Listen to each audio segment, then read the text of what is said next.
Hello, everybody. I'm Chitra Saxena, President of IASNM, joined by Dr. Amol Thakurkar, our immediate past president, and our Vice President, Dr. Khushbu Gupta.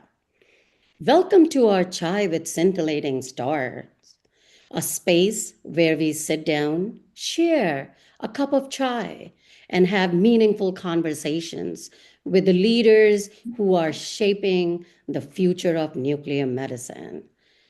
Today, we are truly honored and delighted to welcome Dr. Bital Savir-Baruch, an international recognized leader in nuclear medicine and theranostics. She is the president of American College of Nuclear Medicine. She is a distinguished physician scientist, educator, and a mentor who has been at a forefront of advancing oncology and theranostics. From building a nationally recognized clinical program at University of Arizona to shaping future leaders through her fellowship training and mentorship. Her impact on the field is truly remarkable. Her contribution have recognized with numerous honors. They have been including the Rising Star Awards from the Society of Nuclear Medicine and Molecular Imaging, multiple ASNM President's Award, and ASNM Best Clinical Mentor Awards, a reflection of both her academic excellence and her dedication to nurturing the next generation. Beyond her scientific and clinical achievements, what truly stands out is her commitment to mentorship, collaboration, and compassionate patient care, which is our healthcare. Dr. Savir-Baruch, it is an absolute privilege to have you with us today. Welcome to our Chai with Scintillating Stars. I am speechless. Thank you so much. I think I didn't need makeup. I'm blushing. Thank you. It's more than an honor. I know I spoke at your platform many years ago as part of the webinars, and it's more than an honor to be here again, speaking with you. Truly good friends, beyond the profession, truly good friends. Thank you. Thank you again. Thank you again. I have known you personally. You're such a good friend. Thank Um, could you take us through the key milestone and through your journey and which defined your moments that shaped your journey from a trainee to president of American College of Nuclear Medicine and chief of nuclear medicine and theranostics. Wow, what a great achievement. First of all, thank you. I never thought I never thought that's what was going to happen. My motto is very simple: be happy, and everything else will follow. This is truly a passion. I'm a dreamer, literally. My great idea is coming to me at night, and I see processes. I'm an extremely goal-oriented personality, and I'm a team worker. So I work as a team, and I want people to walk next to me, not behind me, not in front of me, next to me. So when you put all of this together, and then you take this girl that grew up uh, uh, in the middle of two brothers, and then you take this girl all of a sudden and you take her out as an immigrant to the United States. I just needed to make sure that I'm with the physician that I always dreamed. I am also here thanks to my mentors that I'm sure we're going to speak about them. And I think the main turning point of my career that led me to that, I was that girl with an accent in a new town, learning her way in a rushed, very busy world. I didn't understand that at that time. I had to work my way through, and now if I would speak with that little girl, like younger girl, I will tell her, "Don't worry, you'll be fine." Yeah. So that's what it is. Just be happy, and everything else will follow. And if you're not happy, and happiness is very subjective, right? If you're not happy, find why and try to change it, that it will actually happen. And I incidentally learn about nuclear medicine, really incidentally. And we can talk about it, throughout today. But yeah, that's my turning point. It's that young, passionate girl that was a dreamer. So Wow. Wow. This is amazing. Passionate, dreamer, being happy. Those are the key words for Yeah. success. Absolutely. Thank you. A Thank you. beautiful, beautiful response. What initially drew you to nuclear medicine and theranostic, and what continues to fuel this energy, your passion for this field today? First of all, my name is the meaning of energy. Beats inside of me, and Tal is the morning dew. So I guess I am almost a prophet of my own name. But I don't know if many know, but I was supposed to be a plastic surgeon. I wasn't supposed to be a nuclear medicine physician. I dragged into medicine because of the science. I have really good hands. I'm very handy. And I was good at art. I never developed that, but I like aesthetic. I like art. And I said, I can be a plastic surgeon. I'll put everything together. And I'm a people. So I may go to burns and reconstruction. I, in fact, did an internship by choice in surgery. So when I landed in Atlanta, I needed a job. In my high school, it was a very unique high school. It was almost like an undergrad. What I did, it was honors in biology, chemistry, organic chemistry, and I was very attracted into the research. That they tried to make me do research, but there was not like a really opportunity. Long story short, I landed at Emory and I met David Schuster, my mentor. And I know Amo, you're working with him, obviously. So I landed there. And before I went to my first job interview, I had to Google what is PET, what is nuclear medicine. I was like, what do I know? But I was honest. I'm an open book, and I told them I know nothing about nuclear medicine. But what I read is amazing because I love biology. I love organic chemistry. And I actually understand that because my medical school, if you would not know how to draw a vitamin molecule, I'm not joking, with the correct carbons, you won't pass the exam. So they made me learn molecular biology, all of this. So to me, reading first time about PET, going into prostate cancer research, it was like, whoa, this is me. So I promised him I'll be a very hard worker. Just hire me. I'm a workaholic. I can't be at home. So I don't know why, but he took me. And everything else is history. And there are lots of challenges in this field. I knew going into it that I may not have a job back in the days. There were times there were not a lot of jobs. It's not like today. But I knew that with my passion, I will be as good as I can. And I knew what I can bring to the field. I knew what I can do.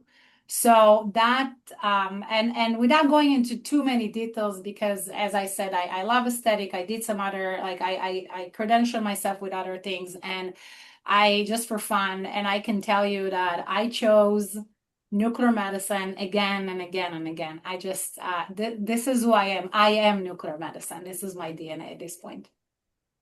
awesome. Wow. Everything together, right?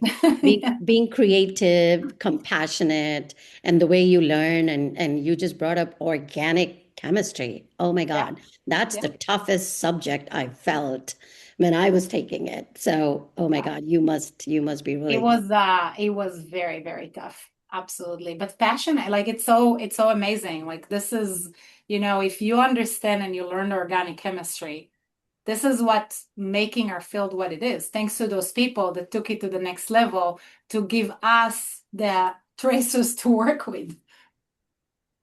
absolutely.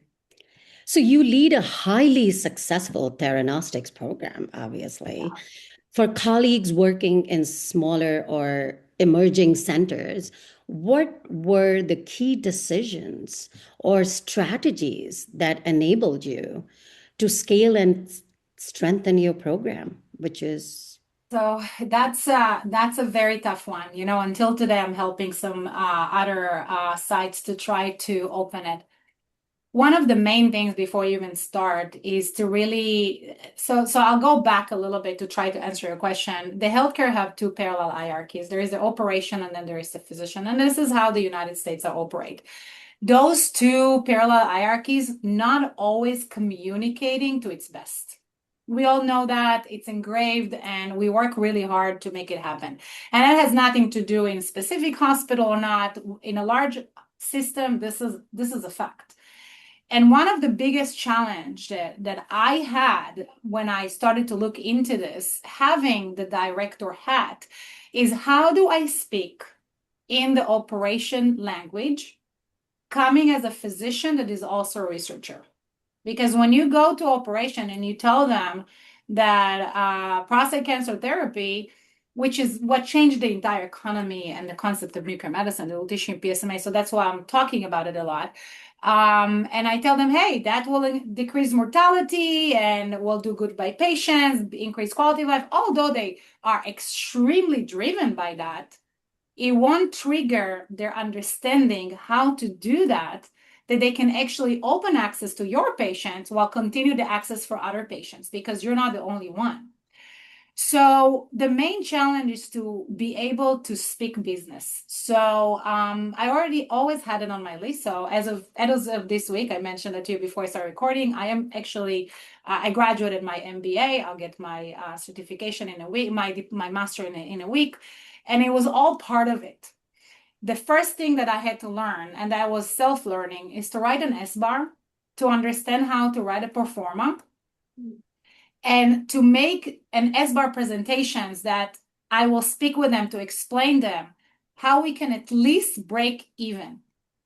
And with medicine, predominantly with nuclear medicine, you also have to understand CPT codes, you have to understand CMS rules, reimbursements, you have to understand your pharmacy. Are you eligible for 340B? All of this has to go into the pro forma. And if you don't understand enough and you're standing in front of a committee, it's a shark tank at the end of the day. If you don't explain them why is it important, and also give them the confidence that you as a personality can handle that, and keeping the licenses, like we have a broad license for radiopharmaceuticals, and do it in a way that when you're going to be audited, you will pass it with proud. Nobody going to follow that. So I can tell you that the first thing, we were the first one in the region in Arizona to be a comprehensive center of excellence, number one. And number two, it was all eyes on us. Because Banner, it's a huge place, and Tucson is one of its areas. So they needed to make sure that they're trusting us, that we're doing a good job. Because if we would put them down, you're asking for I ask for millions of dollars per quarter. And you know you don't get reimbursed. So they needed to believe in us that we can do it as a team. And also believe that when we do that, we don't create a hole in their pocket. That's a big hole in their pocket that may affect other oncology patients outside of nuclear medicine. So it's relationship, it's the ability to lead, it's the ability to talk their language, and it's the ability to make the families of the patient to come to you to say, you know, you're in good hands. You're in good hands. We'll do everything we can to help you. When you walk out of this hospital, we hope to get you better, because that's what the hospital is trying to do. And it's not only unique to our center, right? So it's multi-layer. It's a multi-layer answer, and I hope I touched the majority of what we were aiming to. But I can tell you that it wasn't an easy thing. It was a short-term and then a long-term plan. And we made it happen. And after us, other centers were open, and it gave a confidence to other hospitals to open it, which meaning that patients have more access, which is the goal. Wow, amazing. And congratulations on your MBA as well. Thank you. Perfect timing. Amazing. Now I will be giving this platform to Amol. He'll be asking you some questions too. Thank you. Hey, Amal. Well, congratulations on the MBA. I can tell you from experience that it will come in handy. Yeah. It really helps you communicate in their lingo Yeah. because ROI to us and ROI to them is very different. So, it will definitely help. So I'm glad you went to the extra effort of doing it. And I'm Yeah. sure it's not just that, it's a lot of efforts to, establish that program. And, you know, building that, I'm sure you faced some pitfalls, made some mistakes. Can you elaborate a few and tell others how you address them so that they don't make the same mistakes? So I will go back before the time I even moved to Arizona, at the 2018 when the lutetium dotatate therapy started. I think this is where nuclear medicine really started to reshape because we were in a world of doing only predominantly, we had other therapies, but predominantly iodine 131 therapies, which 1 millicurie is around $50. So even if you go really high, you give 200 millicurie, you're not really breaking anybody's pocket. It's a drop in the ocean. And nuclear medicine was more about a business that is based on fixed cost, right? You have the machines, the salaries, and the variability on the radio tracers is very low. We completely shifted into a business that is highly dependent on variable costs because of the expense of the medications.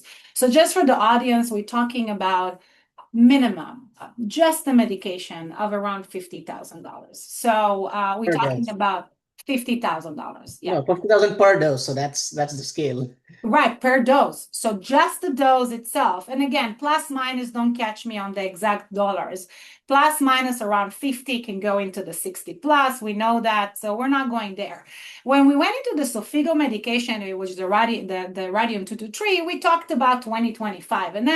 But there wasn't too many patients. And now you have a population that is highly prevalent and in the process world. So let's go back to the Lutathera.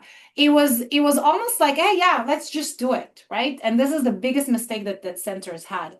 They were like, yeah, sure. And some people open that without some centers open that without the understanding. They had the culture of, yeah, it's just another tracer. Let's add it in. And then all of a sudden, they didn't prepare the correct budget, and they had millions of dollars deficit. They didn't do segmentation of population correctly to understand which will come from the social system, which will come from the private payers. They open it because they just could open it in a centers that are not 340B pharmacy that it been given to you because you deserve to get it because of the population you see, right? So for those who don't know, 340B, it's basically a pharmacy that it's a program that allow you to buy the medication a little bit cheaper than what the cost is because you treat patients that are not fully reimbursing on what you give. So that allows centers that are in periphery area to be able to serve their patients without hitting the cost so badly on their budget. So it was just open without understanding. And big places, we're just not going to names, I heard, had to shut it down. And that's the worst thing that can happen. And when you start learning on that, you have to start any business that you open almost as a startup. We know you have to start lean. And if I could give anyone an advice, is to start small. And that's how we did it. We did it very, very gradually. In fact, when I moved here, they didn't even open the lutetium dotatate. We actually served here in our center the PSMA first. And once we had the PSMA, I could invest because there was a small center in the area that actually did the neuroendocrine tumors. So I could hold a second because I had massive amount of patients that I needed to treat. So that took priority and I focused on that. And I focused on small amount of patients to add into the budget. And that was based on the analysis of how many oncologists I have here, how many referrals I'll have, for example, from the VA, and how many from some rural areas. I had to create a prediction. I placed that into the analysis that we created. Then we had to know how many PET CTs that's going to add to the system. How many scanners do I have? That led into the purchase of another scanner, for example, because I knew the numbers that we're going to face. I could predict where we're going to be to the point that at some point, just before the scanner came, we were on 4 weeks oncology wait list. You can't have 4 weeks oncology wait list for oncology patient. Doesn't make any sense. So they start leaking out of the system, which created fragmented medicine, which nobody likes, right? So all that together, if I can give first of all, we open an outreach for healthcare administration. We are working closely with that chapter for healthcare or the Society of Healthcare Management. We do some webinars there. We teach the administrators how to do it correctly, because not in every center you have physicians that are capable of doing it. So it's in fact not that common to have that, to come from the physicians to do that. So the administrator need to have that knowledge to be able to actually bring it up to open access. And again, I always say, we speak about what we do, how we do. We do it for our key holders, and our key holders are our patients and their families. This is what we do. We do it for them. So if you have centers understanding how to do it correctly, you did justice by your patients. Excellent. Yeah, I think that's going to be very useful for people who are about to start this to learn about all the ins and outs before they make mistakes, and this will help. Shifting gears a little bit, moving on to your role as the ACNM president, um, how do you how would you define ACNM's unique role in the broad scope of things? Because we have, a broader ecosystem which is led by SNMMI, and there are other entities. We have the Cardiology Society, IASNM. We have the Molecular Imaging Society, MISI. We have international organizations. So how do you play? And then we also have the umbrella of radiology, RSNA and ACR.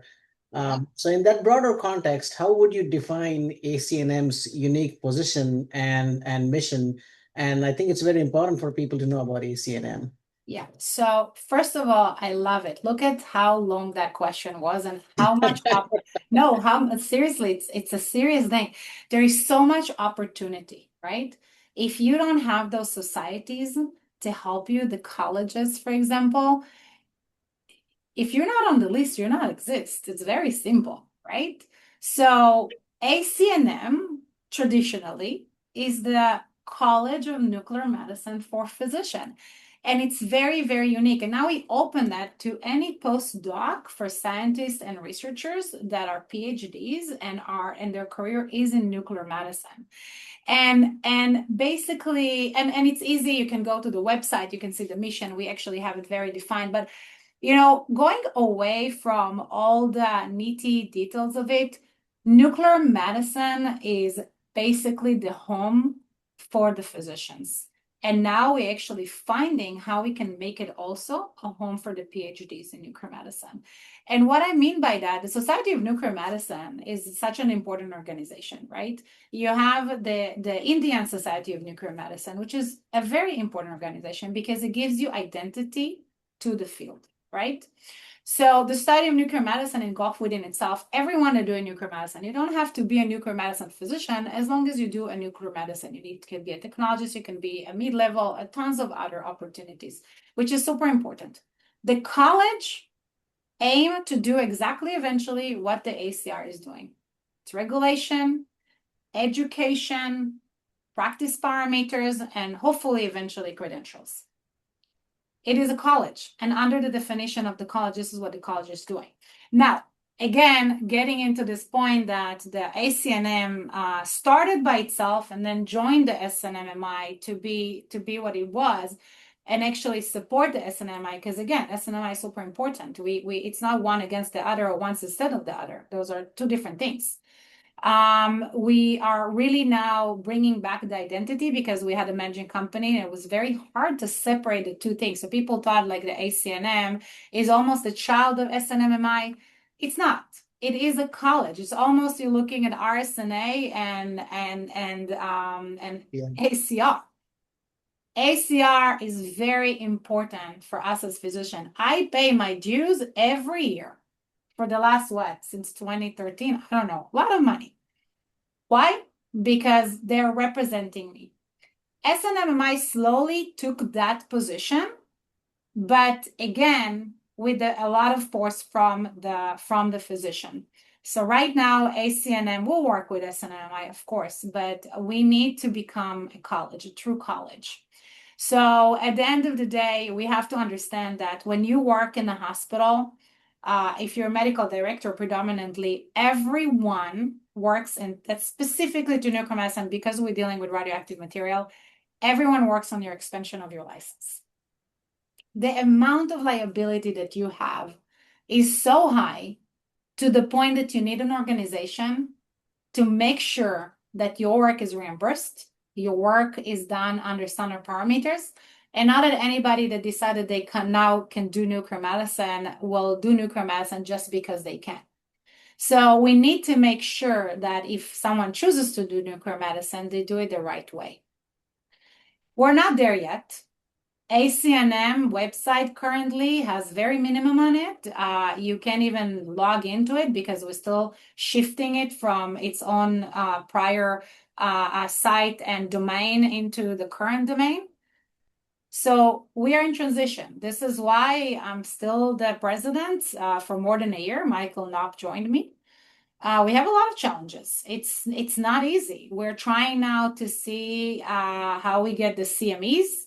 So we're trying to become CME by itself. We open and also a project which calls Better Together to allow radiopharmaceutical companies to support the college, not on CME obviously and everything else, but research and professional growth, because the industry also help us doing research and helping us do a lot of activities that will allow us educate students, physicians, and everyone in the field essentially. So at the end of the day, we are really trying hard to become what we aim to become. And it's another place, but should be the main place for the physicians, and hopefully going forward, we're opening also home for the PhDs, which also for them, they have so many opportunities, right? Yes, it's a tall ask, and we wish you the very best. We do need ACNM to You don't see my whites, but but it's let important. me tell you. Yeah, it's a you still have a lot of black hair, so it's all good. No, but it's well, yeah, artificially, but yeah, thank you. But yeah, we do need to keep ACNM alive and kicking. We do need that seat as well because it gives us a seat at the national organizations, the AMA. Thank you very much. Absolutely. It gives us a seat on the MAA. We have a very strong representation there. Practice parameters, lectures, education. We will open very soon, hopefully, programs maybe in undergrad. Like there is a lot that we're planning to do, but culturally, we have to get out of this mind that ACNM is a sub-organization within the overall society. It almost used to be, I would say, because of, again, they had, again, the relationship. I cannot even say thank you enough for what they've done for us, right?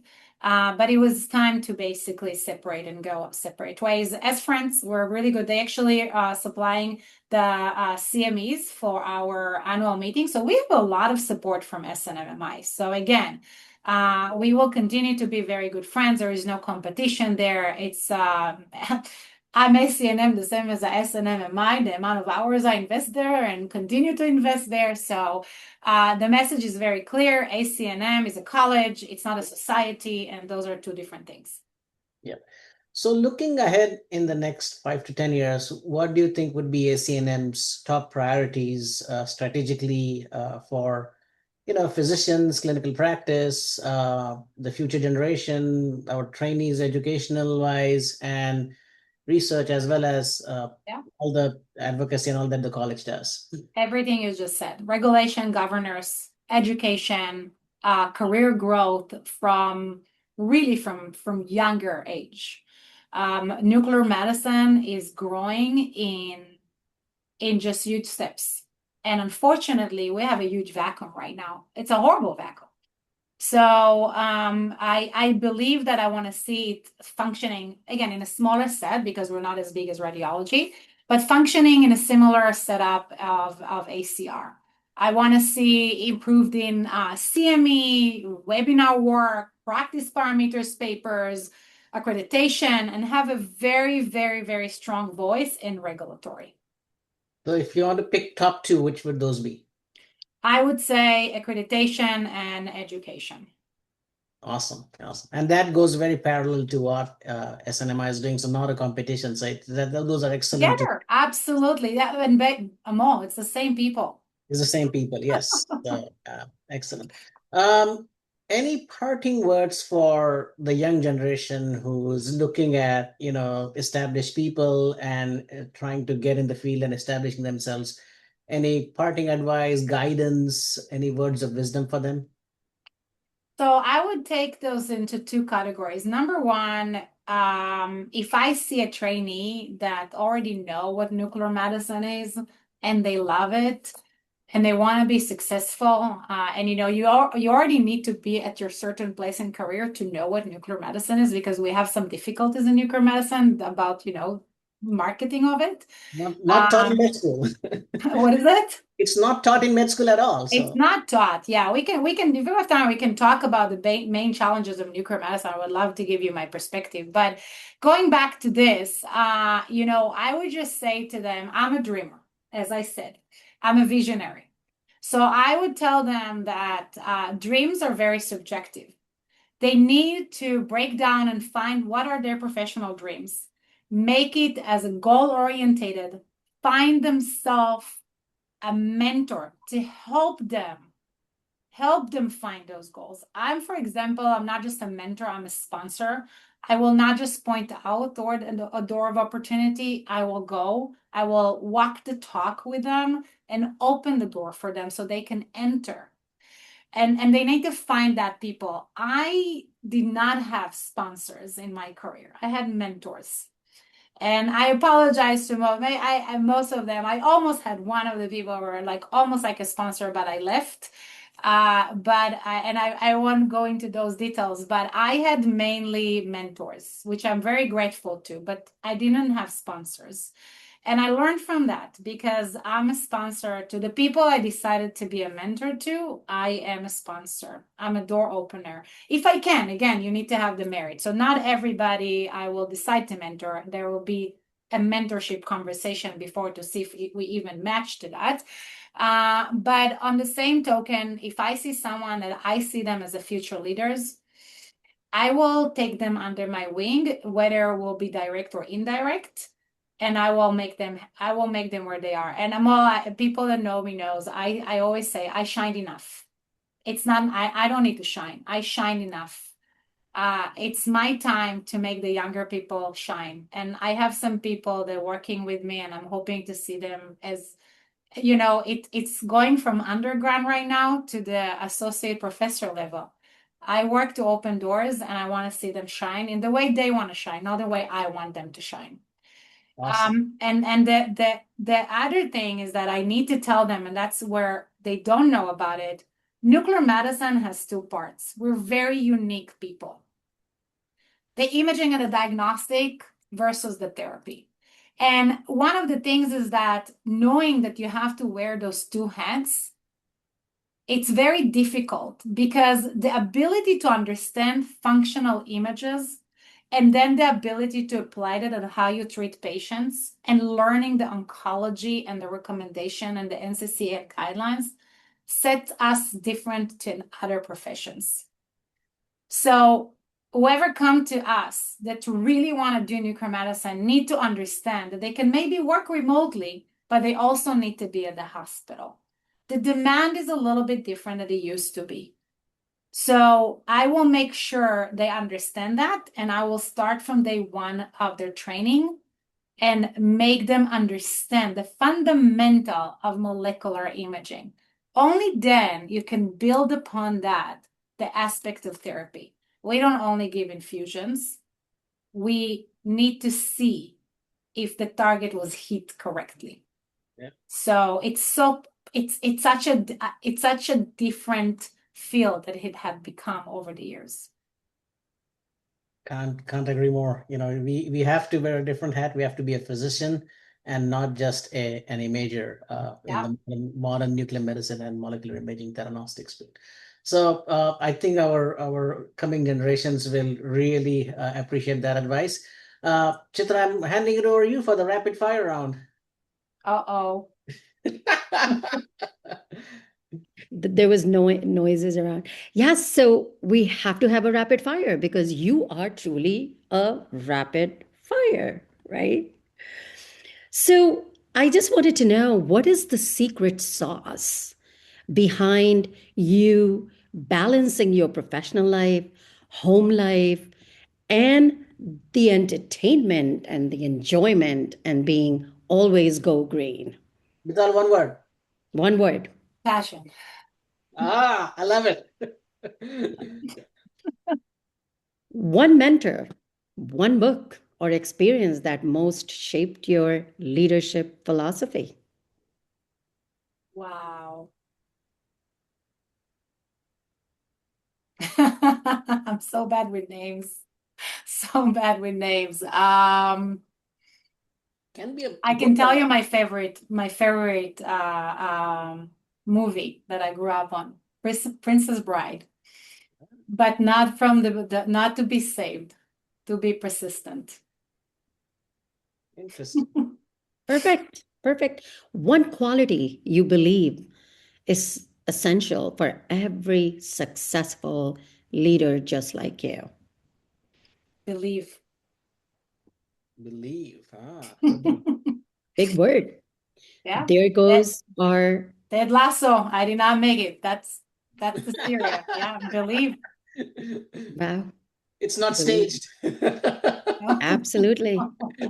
I will definitely take this home. Belief, happiness, Passion. you brought up Passion.